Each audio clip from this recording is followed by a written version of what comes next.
Mesdames, Messieurs, j'ai le privilège de prendre la parole au nom de la République démocratique du Congo et de sa délégation que je conduis à l'occasion de présentes assises. Je tiens à féliciter Madame la Présidente, le bureau ainsi que le secrétariat pour la bonne organisation de présentes assises, mais aussi la disponibilisation de la documentation du travail. Permettez-moi, avant de recenser les bonnes pratiques et les efforts fournis par la RDC,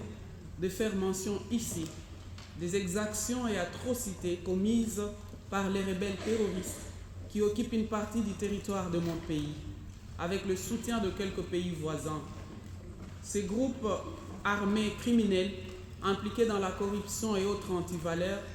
utilisent le viol comme arme de guerre. Cet état de choses doit interpeller chacun de nous dans cette salle et particulièrement la communauté internationale qui devrait s'impliquer totalement pour mettre un terme au génocide que connaît la partie est de la République démocratique du Congo, avec plus de millions de morts. La République démocratique du Congo, mon pays, fournit d'énormes progrès en vue de l'application du chapitre 2 et 3 de la Convention des Nations Unies contre la corruption. Il y a lieu de mettre en exergue quelques avancées parmi lesquelles figure notamment la promulgation d'un décret numéro 25/13 du 9 avril 2025 portant régime de déclaration du patrimoine de l'agent public et de membres de sa famille,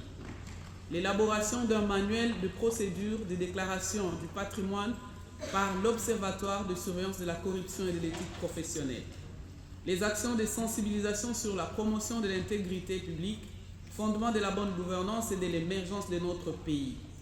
les actions de vulgarisation et de renforcement des capacités de magistrats,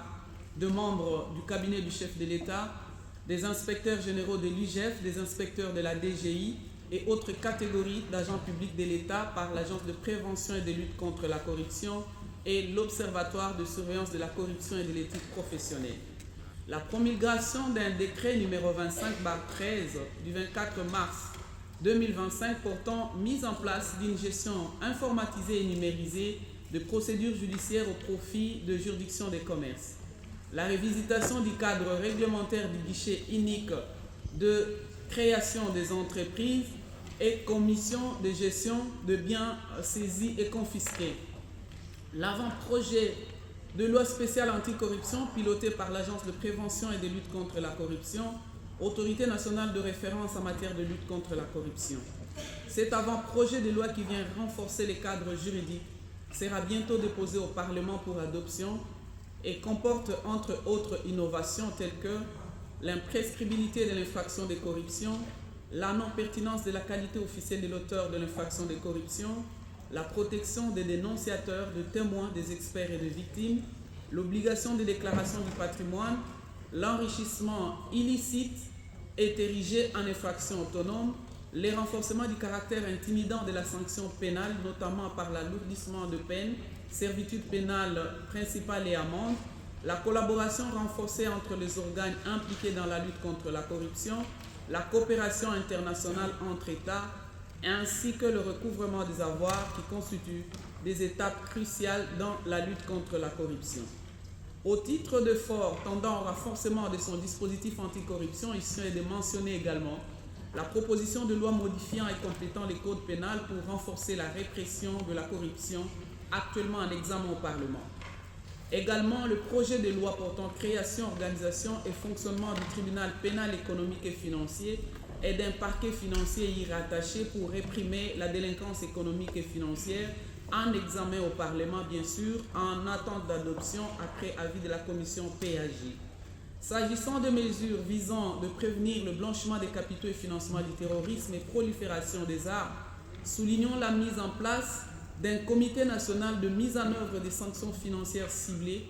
qui aura entre autres missions de mettre des avis sur le gel des avoirs et mesures restrictives aux fins d'une mise en œuvre effective des sanctions financières ciblées liées au blanchiment des capitaux et financement du terrorisme, prolifération des armes de destruction massive, suivant les recommandations des GAFI qui pourraient faire sortir le pays de la liste grise.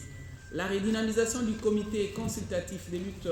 contre le blanchiment d'argent et fonds de lutte contre la criminalité organisée, l'installation d'une unité interservice d'enquête et de poursuite, la mise en place de l'Académie Femmes Héroïnes LBCFT en RDC grâce au partenariat entre la Cellule nationale de renseignement financier et du projet de lutte contre le flux financier illicite avec bien sûr l'appui de la coopération allemande GIZ. C'est là au fin de promouvoir les leaderships féminins dans la LBCFT tout en renforçant leurs capacités. Toujours dans le cadre du chapitre 2.3 s'inscrivent également la validation de la politique nationale de réforme de la justice 2025-2035. Notons également une stratégie nationale sectorielle de lutte contre la corruption dans les secteurs judiciaires, mais également une stratégie de renforcement de performance de l'APLC 2025-2027. Il faut encore ajouter l'implémentation du projet de l'insertion dans le programme de l'enseignement niveau maternel, primaire, secondaire et universitaire des modules de prévention et de lutte contre la corruption et le blanchiment des capitaux. Comme vous le savez, l'éducation étant une arme redoutable de lutte contre la corruption. La mise en place de notre outil innovant de dénonciation des corruptions en ligne, Tofongola Misu, l'organisation des États généraux de lutte contre la corruption. À cela s'ajoute la synergie entre l'ITA et les organes de contrôle ainsi que les structures chargées de lutte contre la corruption aux fins de sensibilisation à l'utilisation des données du maillon de la chaîne de valeur des industries extractives divulguées par l'ITA. La mise en place d'un registre de bénéficiaires effectifs qui permettra d'identifier les propriétaires effectifs ainsi que les personnes politiquement exposées. Parlant de marché public, il y a lieu de faire mention de bonnes pratiques et principales innovations du système de passation de marchés publics en République démocratique du Congo et surtout de la vigilance accrue dans les opérations ayant trait au marché public. Les exemples de poursuites ou procès en cours en RDC extériorisent cette volonté de combattre la corruption. Mesdames, Messieurs, membres des délégations respectives, la République démocratique du Congo se réjouit des avancées très significatives constatées dans les examens subis tant pour le premier que pour le second cycle. La récente visite de pays réussie à Conakry en Guinée atteste que mon pays s'acquitte de ses obligations en tant que pays examinateur et s'est inspiré de bonnes pratiques et expériences recensées pour faire avancer ses propres examens. À ce sujet, il importe de préciser que mon pays a déjà présenté, comme nous l'avons dit hier, pour le 2 cycles d'examen, ses listes d'auto-évaluation. Et une récente mise à jour a été faite pour le second cycle. Mon pays, enfin, remercie l'ONIDC pour l'avoir désigné après tirage au sort comme examinateur de Sao Tomé au second cycle. Tel est à ce stade de travaux, Madame la Présidente, Mesdames, Messieurs du Bureau et de différentes délégations, la déclaration de la République démocratique du Congo. Je vous remercie de votre aimable attention.